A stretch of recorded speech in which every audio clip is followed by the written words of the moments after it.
प्रिय साथियों, संस्कृत के इस कालांश में आप सबका स्वागत। पिछले कई सारे कालांशों में हमने प्रथमा विभक्ति, द्वितीय विभक्ति, तृतीय विभक्ति और चतुर्थी विभक्ति के अनेक सूत्रों को पढ़ा है और मैंने अनेक उदाहरण देकर के उन सूत्रों को स्पष्ट करने का मैंने प्रयास किया है। इस कालांश में मैं आपसे चतुर्थी विभक्ति से संबंधित एक वार्तिक है, उस वार्तिक को लेकर के आपके साथ में मैं चर्चा कर रहा हूं। वार्तिक है मित्रों, क्रियया यम भी प्रेति सोपि संप्रदानम। क्या है मित्रों? क्रियया यम भी प्रेति सोपि संप्रदानम। देखिएगा, संप्रदानम, संप्रदान संज्ञा क्या है? सम्यक प्रदीयते अस्मै तत् संप्रदानम। क्या है व्युत्पत्ति?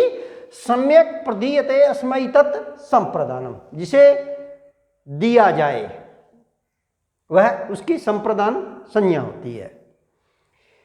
एक पद आया है अभिप्रेति। अभिप्रेति, अभिप्रेत में होता है इच्छित या अभीष्ट, इच्छित या अभीष्ट। अभिप्रेति में अभि उपसर्ग धन, प्र उपसर्ग धन, इण धातु, लट लकार, प्रथम पुरुष, एक वचन। अभिप्रेति में भोक्ता बनाना अर्थात उद्देश्य बनाना। पिछले कालांश में आपको याद होगा, मैंने चतुर्थी विभक्ति से संबंधित एक संज्ञा सूत्र बताया था आपको। कर्मणा यम विप्रेति स संप्रदानम। क्या? कर्मणा यम विप्रेति स संप्रदानम। बस सूत्र क्या कह रहा था कि कर्ता दान क्रिया के कर्म द्वारा जिसे अभीष्ट बनाता है, जिसे भोक्ता बनाता है, उसकी संप्रदान संज्ञा होती है। दान क्रिया के कर्म द्वारा। सूत्र क्या था? कर्मणा यम भी प्रेति स संप्रदानम। कर्मणा अर्थात कर्म के द्वारा।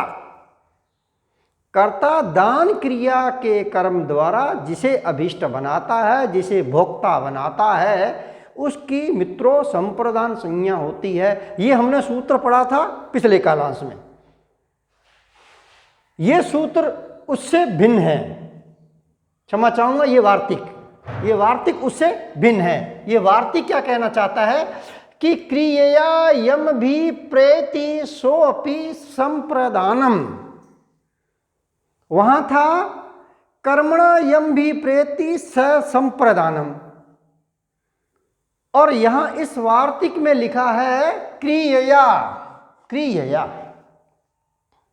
क्रिया, क्रिया के द्वारा। और वहां लिखा था मित्रों कर्मणा, वहां था कर्म के द्वारा, और यहां है क्रिया के द्वारा। वहां कर्म के द्वारा कर्ता जिससे संबंध स्थापित कर रहा है दान स्वरूप कोई चीज देकर के, उसकी संप्रदान संज्ञा हुई थी। जैसे नृपः विप्राय धनम ददाति, राजा ब्राह्मण को धन देता है, या राजा ब्राह्मण को गाम ददाती, राजा ब्राह्मण को गाय दे रहा है। वहां दान क्रिया के कर्म द्वारा राजा ब्राह्मण से संबंध स्थापित कर रहा है ना बात? उसको भोक्ता बना रहा है। किसको? ब्राह्मण को। दान क्रिया के कर्म द्वारा, कर्मणा क्या है मित्रों? कर्मणा, कर्म करके। दो बातें हैं, देखिएगा। एक तो है कर्मणा, कर्म के द्वारा, और दूसरी बात है दान देना। उसमें दो शर्तें हैं, दान देना और कर्मणा, कर्म करना। और इसमें मित्रों, इसमें न दान देने की कोई बात है, न कोई कर्म करने की बात है, दोनों नहीं है। इसलिए यह वार्तिक उस सूत्र से बिल्कुल भिन्न है। इसमें क्या है? क्रियया यम भी प्रेति सोपि संप्रदानम। देखिएगा, वहां तो वो कह रहा था कि कर्ता दान क्रिया के कर्म द्वारा जिसको उद्देश्य बनाता है, जिसको भोक्ता बनाता है, उसकी संप्रदान संज्ञा होती है। और ये वार्ती कहना चाहता है कि क्रिया यम भी प्रेति सो अपि, ये बात सो अपि, वह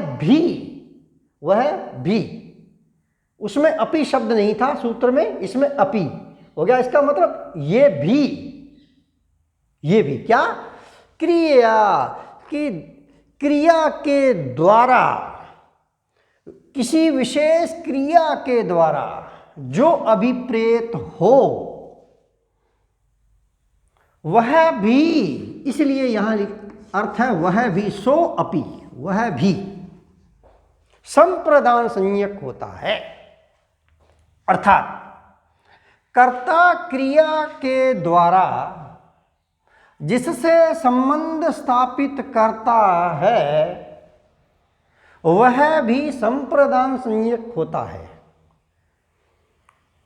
दोनों बातें आपको, मुझे आशा है आपको क्लियर होंगी कि वह तो था कर्म के द्वारा संबंध स्थापित कर रहा है दान दे करके, और इस वार्तिक में दान देने की कोई बात नहीं है, कर्म करने की कोई बात नहीं है। इसलिए यह वार्तिक उस सूत्र से भिन्न है।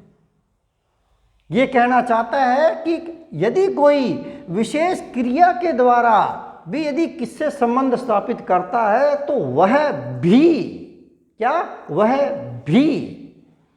वह भी संप्रदान संज्ञक होता है। ठीक है, उदाहरण देकर स्पष्ट कर दूं बात को मैं। क्या है, सा पते सेते, क्या है, सा पते सेते, वह पति के लिए शयन करती है। देखो, सा सेते, वह शयन करती है, वह सोती है। सी धातु लट लकार प्रथम पुरुष एक वचन सेते, सा सेते, ये तो हो गया। अब वह पति के लिए, पति शब्द है मित्रों, पति शब्द चतुर्थी व्यक्ति का एक वचन होता है, पतिये। ये पतिये पद में चतुर्थी व्यक्ति लगी हुई है, तो वह पति के लिए शयन करती है। देखिएगा, यहां पति को अनुकूल करने के लिए वह शयन की क्रिया कर रही है, यही कहना चाहता है। क्रिया के द्वारा वह क्रिया कर रही है, क्या है, किसके लिए, पति को अनुकूल करने के लिए शयन की क्रिया करती है, सोने की क्रिया करती है। यहां शयन क्रिया का उद्देश्य पति को प्रसन्न करना है। पति को प्रसन्न करने के लिए, पति को अनुकूल करने के लिए वह क्या क्रिया करती है, शयन करती है। अतः पति की उक्त वार्तिक से, कौन से, क्रिया यम भी प्रेति सो अपि, उसकी भी संप्रदान संज्ञा होती है, वह भी संप्रदान संज्ञक होता है। तो इसलिए पति की संप्रदान संज्ञा हो गई, और संप्रदान संज्ञा होने के बाद चतुर्थी संप्रदान से पति शब्द में चतुर्थी व्यक्ति आकर के पतिये बनता है, और वाक्य बनता है सा पतिये सेते। वो जो पत्नी है वो पति को अनुकूल करने के लिए शयन करती है, पति को प्रसन्न करने के लिए क्रिया कर रही है। क्या क्रिया कर रही है, शयन क्रिया कर रही है। तो मित्रों, उस सूत्र में तो कहा गया था कर्म के द्वारा, वो सूत्र पुनः बता दूं, क्या सूत्र है, कर्मणा यम भी प्रेति स संप्रदानम, और यह है क्रिया यम भी प्रेति सो अपि संप्रदानम। दोनों में अंतर है। शायद आपको बात स्पष्ट आ गई होगी, मुझे ऐसी आशा है। और उदाहरण दे रहा हूं, एक उदाहरण है श्राद्धाय निगृहते। क्या, श्राद्धाय निगृहते, वह श्राद्ध की निंदा करता है। संस्कृत वाक्य क्या है, श्रद्धाय निगृहते, वह श्राद्ध की निंदा करता है। देखिएगा, निगृहते में नी उपसर्ग धन ग्रह धातु है, ग्रह धातु निंदा करने अर्थ में होती है। तो नी उपसर्ग पूर्वक ग्रह धातु लट लकार प्रथम पुरुष एक वचन निगर्हते होता है। तो स श्राद्धाय निगर्हते, श्राद्धाय श्राद्ध की निंदा करता है। देखिएगा, न यहाँ पर कोई दान दिया जा रहा है, न यहाँ पर कोई कर्म किया जा रहा है, बल्कि वह क्रिया करके श्राद्ध की निंदा कर रहा है। क्रिया की जा रही है किसके लिए? श्राद्ध की निंदा के लिए, ये श्राद्धाय। इसलिए उक्त वार्तिक द्वारा मित्रों श्राद्धाय शब्द, श्राद्धाय पद में चतुर्थी व्यक्ति का प्रयोग हुआ है। ठीक है, तो श्राद्ध शब्द में चतुर्थी व्यक्ति का एक वचन होता है श्राद्धाय। चतुर्थी व्यक्ति आई को किसे? क्रिया यम भी प्रेति सोपि संप्रदान। न कोई यहाँ पे कर्म किया जा रहा है, न कोई दान दे करके किसी से संबंध स्थापित किया जा रहा है, बल्कि क्रिया की जा रही है, मात्र और मात्र क्रिया। उसकी भी संप्रदान संज्ञक, सोपि संप्रदानम, वह भी संप्रदान संज्ञक होता है।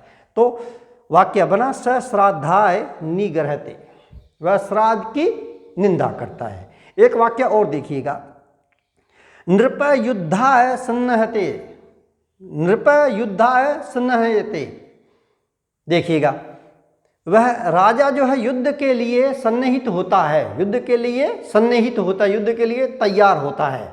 देखिएगा, सम उपसर्ग पूर्वक नह धातु और लट लकार प्रथम पुरुष एक वचन होता है सन्नहयते।